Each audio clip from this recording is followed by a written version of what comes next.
Hey guys, Fulu coming to you with another commentary. Probably after this commentary, we'll get back to some guerrilla boxing.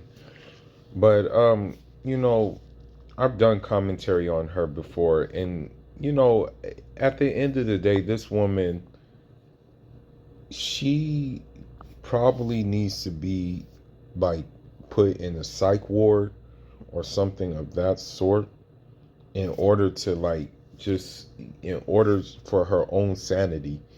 And I'm talking about Karrin Steffans. And let's look at some things that she had to say. Um, and yeah, let's get into it. Let's look at some things she had to say on a recent interview.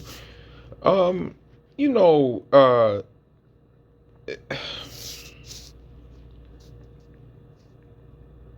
it's just basically it's just a record on repeat. You know what I mean? It's just basically a record on repeat when you're dealing with these women, man. It just repeats itself, repeats itself, repeats itself, repeats itself, repeats itself. Let's. With over 25 years of experience in mental health treatment, our nurturing and dedicated staff at Creative ways. I mean, oh my God. You are. Like, absolutely. The trailblazer.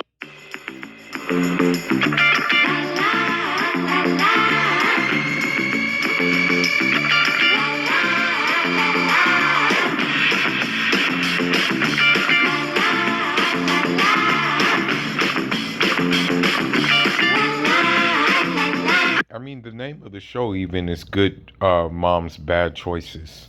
Like, I mean, that tells you everything you need to know when it really should be Bad Mom's Bad Choices. That should be the name of it, but let's continue. Welcome back to Good Mom's Bad Choices. I'm Erica. And I'm Neela. Happy Wednesday. Happy Wednesday, baby. How are you? I'm good. How are you? I'm good. I'm really good. I'm chilling. Chilling like a villain? Chilling like a villain. I'm happy. How are you? I'm healthy. I'm hydrated. My hair is popping today, y'all. If y'all are looking at us on YouTube, if you haven't yet subscribed to our YouTube channel, you should, just so you could see this afro that's popping today. You know, we have a good hair day. It's today. I mean, I know this is an audio space, but yeah, we're fine. So pop into YouTube. It's worth it. And my titties are always out, and Erica's are bigger and more voluptuous. I mean, I know you love our sexy voices, but No, we don't. Like, no disrespect, but you guys sound like trannies. No disrespect, but that's just what you sound like. As I said before, it's been a while since I've heard a woman who sounds actually like a feminine woman in the West. It's been a minute, bro. I'm not gonna lie to you. It's been a minute. I kid you not. It's been a minute since I've heard like a woman with like a soft voice, like a gentle voice in the West. It's been like a cool minute. But let's see let's see what we see here. we have sexy faces. We have sexy faces too. And you know, we put on a fucking high-end production. This ain't no like blazer in so many different ways. I mean, I subscribe to our YouTube channel. Mother, podcaster, all around bad boss bitch. I mean, that's what you see when, I mean, and this is the culture. I'm a boss chick, just referring to themselves as bees. You know what I mean? I mean, that's what they're into. Like, that's just by default. But let's continue. Elizabeth Lisbon. Hi. Hi, guys. I'm so happy to be here. I'm so happy we got you here. Honestly, our manifestation game is on high alert. And you know, when you mentioned that you...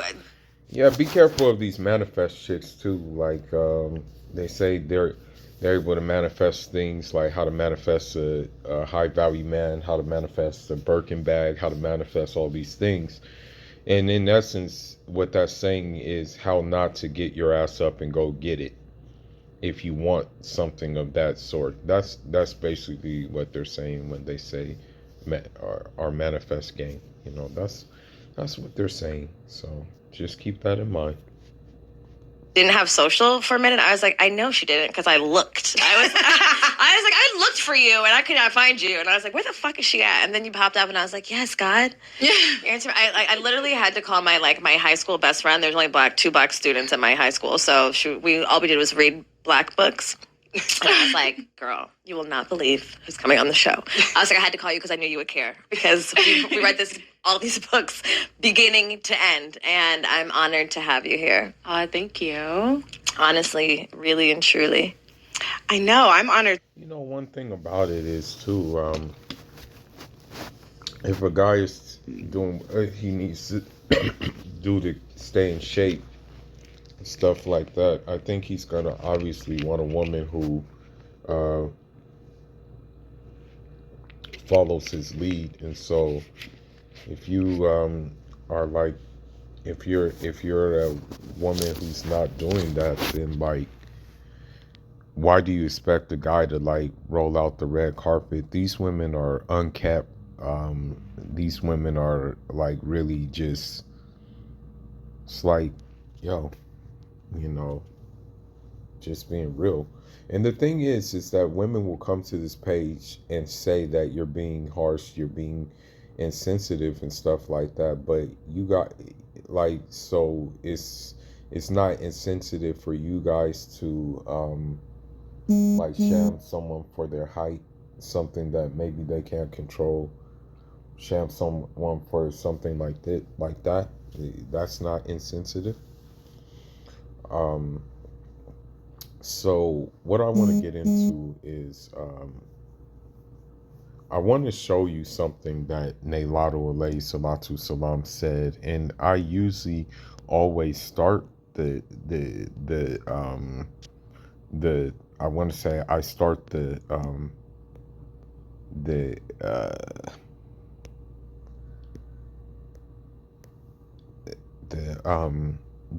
commentary with you know, usually a hadith or maybe a Quranic verse, because what I learned is that more and more that the Quranic verses and the hadiths are just hitting so close to home. You know, he said that, you know, Nailatu alayhi salatu salam said, the best of your women are loving, fertile, suitable, and comforting, if they fear Allah. The worst of your women unveil their beauty, take pride in their appearance, and they are hypocrites. None of them will enter paradise except as rarely as you see a red-beaked crow. So when you see this, what do women take pride in today? You know, looks and stuff like that. What are women known for today? Hypocrisy. Let's look at some of the examples. They choose a bad man. Now all of a sudden all men are bad, right? They had a good guy who was willing to put in the time, the effort, and the work with them. They didn't want that good guy. They wanted the deadbeat or Pookie Ray Ray Chat or whatever. And now all of a sudden that good guy who has established himself, built himself up, now he's a bad guy for not wanting her, the baggage in which she picked up dealing with Pookie, Ray Ray, Chad, and Tyrone. You know what I mean? Like, so with that being said, it's like, yeah. This hadith is pretty accurate. But let's continue on with these Jezebels.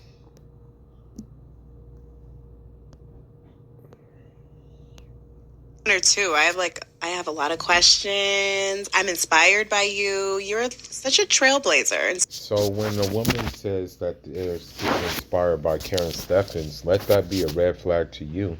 You know, let that be a red flag to any man. You know, perhaps maybe you may be dealing with a like I want to say maybe dealing with a woman who, you know, who may mention Karrin Steffans' name and say, yeah, you know, I kind of look up to Karrin Steffans. If that woman says that, yeah, man, just, Yeah, that's how you know you have to get rid of her ASAP.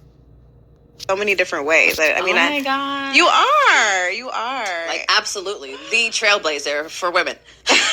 Okay, so how is she a trailblazer when she got her start basically? I mean, she's done it all. I believe she was in the adult film industry. I believe she was in so many different. I think she's seen it done, seen it all, did it all, admitted it all, basically. Oh my God. That's a lot.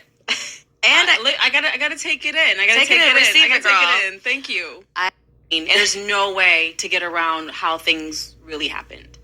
You know, so congratulations to you guys. Thank you. And writing is also a form of catharsis. You know, and studies have proven that if you write for at least 20 minutes a day, you can actually heal not just yourself psychologically but also physically. And yeah, because a lot of Okay, here we go with these. Here we go with these pseudo theories, right? Wonder what scientist she heard of. our pain is manifested through our psychological trauma.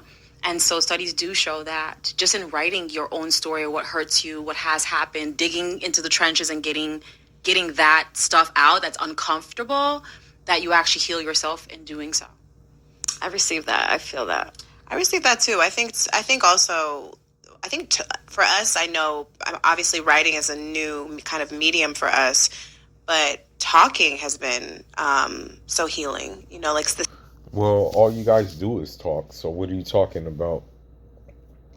All you guys do is just talk. That's y'all problem, is y'all know when to shut up. You know? Like, I'm gonna tell you something about me. 90, I would say, like, around, if I'm not on YouTube, I would say around the time of like maybe 93% I'm quiet, and then the other 7% I'm usually talking to myself about things that I need to get done. saying the thing out loud, having a podcast, Yeah. and being able to do a lot of healing on the mic and just saying. As a little girl, because she was pissing people. She was pissing off my grandmother. She was burning crosses. Like, especially men. Yeah.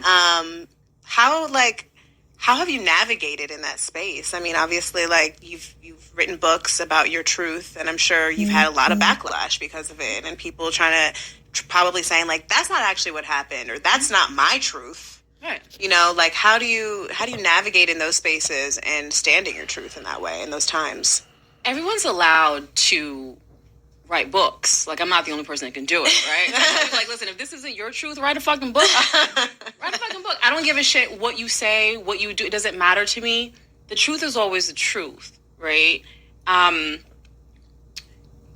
think that, and like I said earlier, people would rather hear men tell lies and women tell the truth. Nah, because the thing is that, like, because of the truth that men tell, it's helped some men. You know what I mean? Like, it's helped like some men.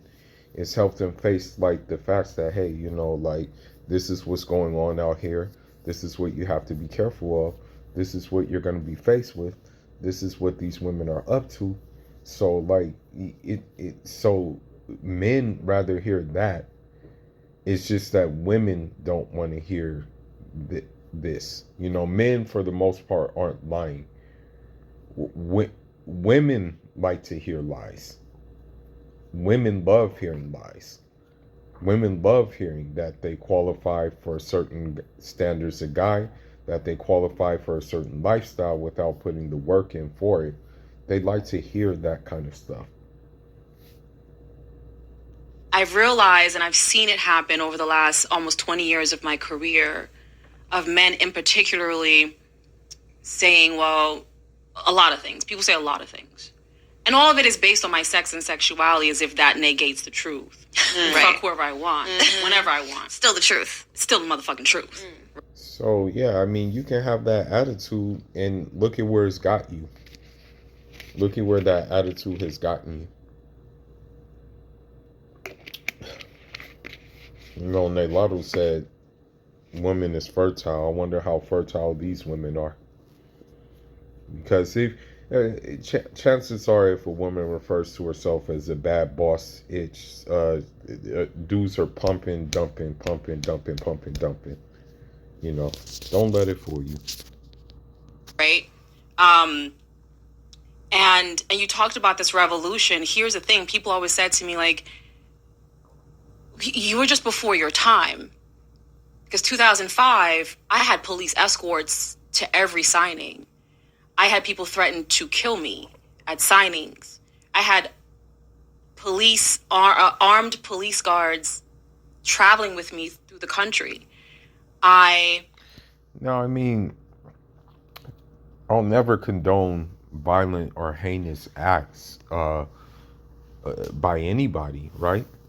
We shouldn't do that, but what I will say is that the people who maybe were trying to attempt those things possibly had like something, a family member maybe possibly went off the deep end because of her advice, her books and things like that, and her lifestyle, that maybe a family member like maybe went off the deep end and said, instead of living a productive and a positive life, I'd rather do what Karrin Steffans does. I was shamed and mocked and threatened for years, and I had a lot of the world beating me down on a regular basis. With Metro by T-Mobile, make your movie night epic with 5G. Get more choices with the largest selection of free 5G phones. And they still couldn't kill me. And I thank my mother for that. Because my mother was the first person who called me to the people who have been traumatized, abused, raped, abandoned, forgotten. And a lot of Black women have, by some of the people closest to them, by their uncles, by their father's friends, by the neighborhood boys. And we are told to be silent, to keep your business out of the street. How did I move forward with this? Well, not really, because any like self-respecting man, if he finds something like that out, he's gonna beat the snot out of the dude or the corporate who did it. And especially in African society, usually he's gonna take matters into his own hands, and he's not gonna even like I want to say he's not going to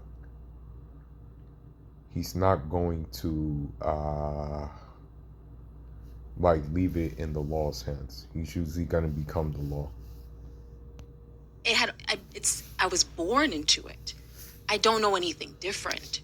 It made more fucking allies. Where the fuck were you bitches 15 years ago? Because I was out here by myself. I was listening. I was out here by my fucking self. And now everybody and then Me Too happened.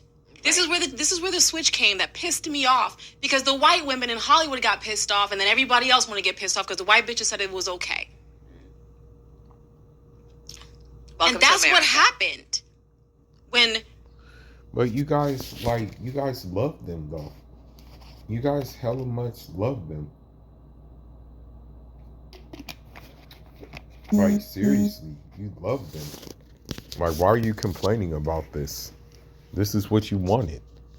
Hollywood complained. Then everyone's like, oh yeah, these guys are fucked up out here. Oh yeah, he did that too. Oh yeah, I knew that nigga was crazy. Right. And then all of a sudden it's like, but you're not crazy? Like, come on now, bro.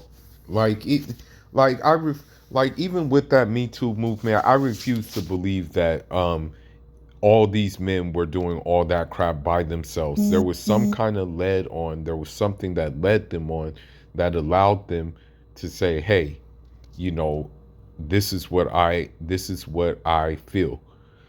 This is because I'm gonna tell you something. There was this one, I'm gonna let you know, there was this one boxer, right? and he was trying to kiss up on this whatchamacallit, this reporter. And many people thought he was crazy. Like, yo, what are you doing? What are you doing? Why are you doing that? Many people did, right? But it turns out that same reporter, before she even did the interview, was backstage doing lap dances and everything with him and his homies. So I refuse to believe that these are just one-off incidents. Black bitches have been saying this for a while. The women of the brown, the black women, everyone, we've all been saying this for a while, and no one paid attention because nobody gives a shit about what we have to say. And then Hollywood was like, oh yeah. I beg to differ. I mean, that's why we're in the situation we're in right now. Is because you guys do say things like black man ain't ish, better to be with a Brad or something like that. Black men don't take care of their responsibilities, just all types of stuff. So this is why we're in the situation where we find ourselves in right now. So please give us a break. Please just give us a break. You know what I mean? Please just be quiet. You know what I mean? But let's continue. But we've been hurt. Right. And it's like, oh, That matters. that matters. And everybody jumped on that bandwagon. So then here's what happened to me. That's when I got off social for the last time. The last time I got off social, because then I started getting all these messages like, she was right. And it had been years had passed. And I felt like, so now that you have permission from the crying white actresses, Why don't you take accountability that you put yourself in those situations, that you were being passed and smashed, and why don't you, like, you didn't have to go that trajectory. You chose to get into that trajectory. You know what I mean? You chose that life for yourself. So please give me a break. the rich women from Well, thank you for inviting me in. I'm honored. I guess we are newcomers in many ways. On our show, we usually ask our guests to share an affirmation, and I just have a feeling that yours is about to just be the one we need. I have so many of these. So from 2013 to 2020, when the pandemic hit, I ran a membership-only self-development website called The Gorgeous Girls Guide, which is why the cups say hello, gorgeous. Okay. My suggestion for anybody is don't spend money on, please do not spend money on,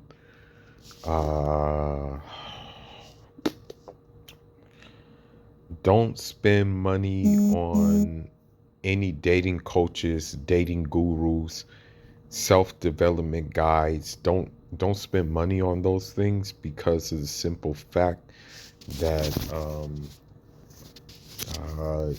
they're usually a waste of time. Okay?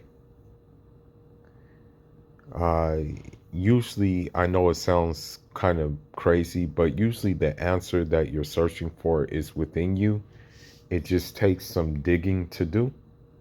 And it just maybe takes some, I guess you can say, some new experiences to unlock that answer. That's what it takes. Yeah. So the Gorgeous Girls Guide, in that role, I mentored 171,000 women over the years that we were around. Damn. This is what I've been doing you were asking what I was doing? This is what I was doing. No one was paying attention because it wasn't sexy enough. There's no sex involved, so no one cared. But the women that came, my tribe cared. Right. And during that time, I came up with a number of mantras to help my students and my mentees. We had courses. Okay, students and mentees. That's alarming, that's pretty alarming to, coming from her. You know what I mean? The fact that, for example, the fact that these like hoteps and these unconscious people refer to others as their students and disciples. That's alarming too. You know, this right here is just as alarming as that. And all these things.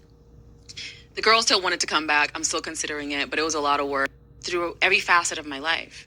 It changed the way I saw myself in situations, and it changed the way I made decisions. So it has become kind of a daily mantra for me before I pull triggers, because I love pulling So you used triggers. to be you used to be more impulsive then. Super impulsive. Do you think had you had that epiphany earlier, like it would have changed the trajectory of your life in ways? Or do you think like it happened right at the right time? I think it would have changed. I think it's both. Welcome back to Good Mom's Bad Choices. This is Mila. Blamed me for it. Yeah, she told me he was suicidal or was like, Yeah. or acting as if he It's a was. manipulation. Acting to fucking ruin my life. Because the mental health issues, I'm so glad that I'm not oh my God. Because you feel like you're the only person who sees it. And because they're successful and they paint themselves to be like this amazing, whatever the fuck, no one else sees it.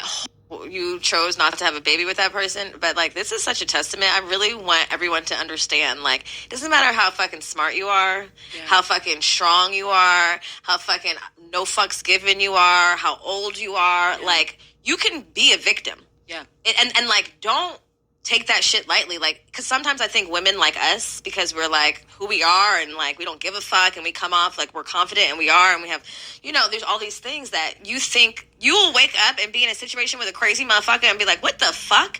And then really start thinking like, am I, like, is it me? Because men or niggas, whatever, psycho people will manipulate you in that way, but I don't like. So you see how they already have it out for, like, she could have left it at men, right? She could have just said men, right? But you heard how she just had to throw in the little N-bomb in there, right? To just express her secret hatred for black men. Don't take that shit lightly and don't think that it can't happen to you. I saved it all. But he terrorized me to the point where I had to. I'm like, saw this movie, you're in it now. Yeah, Yeah. starring. You're the star, bitch. You're the Because you're the victim. The emotional, everything. I saved. I have it all for you know. I'm good with my receipts. I saved it all. But he terrorized me to the point where I had to give up the son that I wanted more than anything in the world because this man was so sick. One, I didn't want to live this way for the rest of my life. Number two, I didn't want to have a child who might have been as mentally ill as his father is, because it runs in his family. His whole family's like this.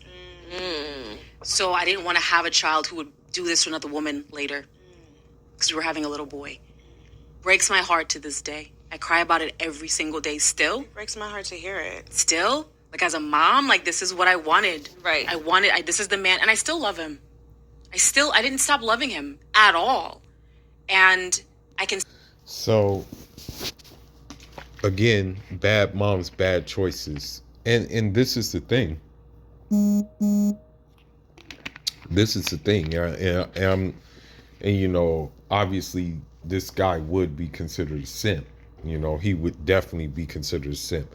But I'm quite sure there were guys out there who were like maybe willing to be with her, even with her baggage, who were of a lesser status, maybe, who weren't necessarily in Hollywood, who weren't necessarily in that limelight or that type of lifestyle, but they would still be willing to, you know, engage with her and actually take her on as a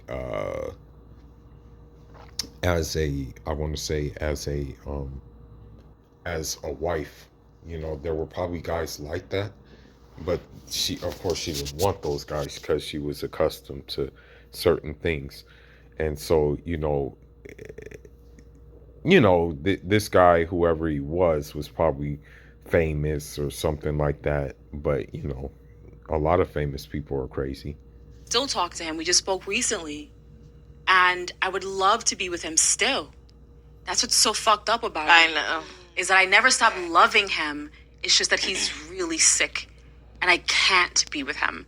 And I can never see him again. I can't. Not that I don't want to. I just. How often, because, you know, I know this is not the only person you've dated. How often have you been with a man and that comes up? Like, they obviously know who you are. They date you. They fall in love with you. You're in a relationship. And now suddenly. Hey. Well, I mean, that man, you know, God bless his heart. You have to understand something, bro. Like, she's been with everybody.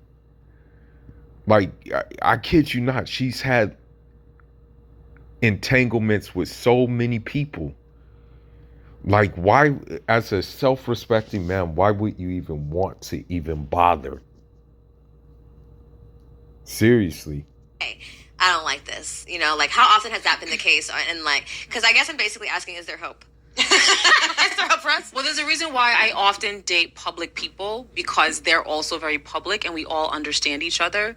Dating someone who professes to be somewhat private, what I've learned about those people is that they don't like when you're a public person because they don't want you to tell other people what pieces of shit they are. Nah, not necessarily. Because you have, like, for example, you have one actor, Idris Elba, stand-up dude, private guy, has his wife. You had a guy, Jijmun Honsu, was with Kamora Lee Simmons. I think her public figure made him kind of like all bad because he wanted to keep things more private, right?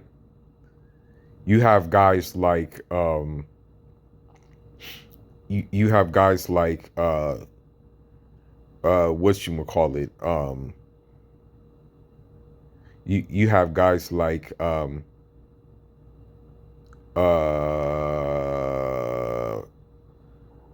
Omar Epps, very good actor back in the day. I think he's behind the scenes now. Has his wife. Private guy. Stand-up guy, though. Not a piece of crap, as she says.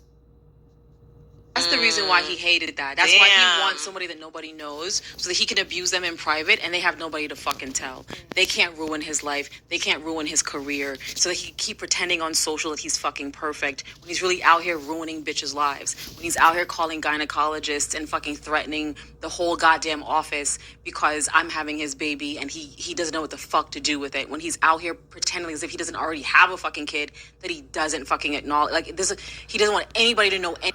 Also notice that one thing you have to notice too about these women is that you know, women who are like just toxic, women who are barbaric, women who are almost like demonic, they'll drop F-bombs nonstop. I remember a situation I was in. I was getting a service, right? I was getting some shoes. The cashier in the little transaction that we had, which was maybe around 5 minutes, I think that cashier dropped like 20 F-bombs in that 5 minutes. You know? I counted it. I'm like, 1, 2, 3, 4, 5. I'm like, dang. Any of these things. So the quieter you are, the more they can abuse you. And that's what I've learned. Anyone who dates me has to know that it's someone. And here's the thing about me is that I will be quiet for a while. Like, no one knew this was going on. This is the first time I'm actually saying this, like saying it. That I was with this person for this long. This person almost ruined my life. That I aborted. Nobody knows I aborted my son. This is something that I haven't said. And what happened with that? And everybody thought it was fodder, and everybody got on it, and it was gossip blog time and days because your pussy deserves to be eaten. Yes, it does. Oh, hell no. That maybe he just treated me this way because you deserve that, and there are men that aren't. It's important for us to. When they found out that I was with you, because of your history, because of your past, because of your sexual history, they fired me.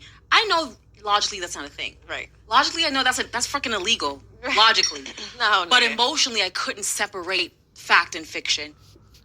Not necessarily. You know, you have a lot of people actually, you know, like social media posts can get you fired.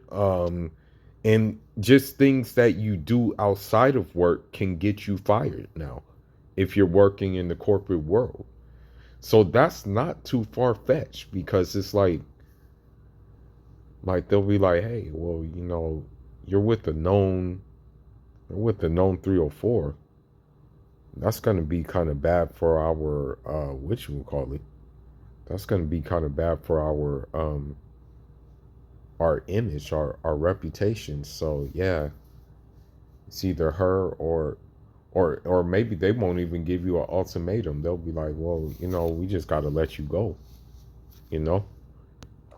So you're not ruining your chances for anything, because you need a man who's as open as you are. You need a man who doesn't give a fuck.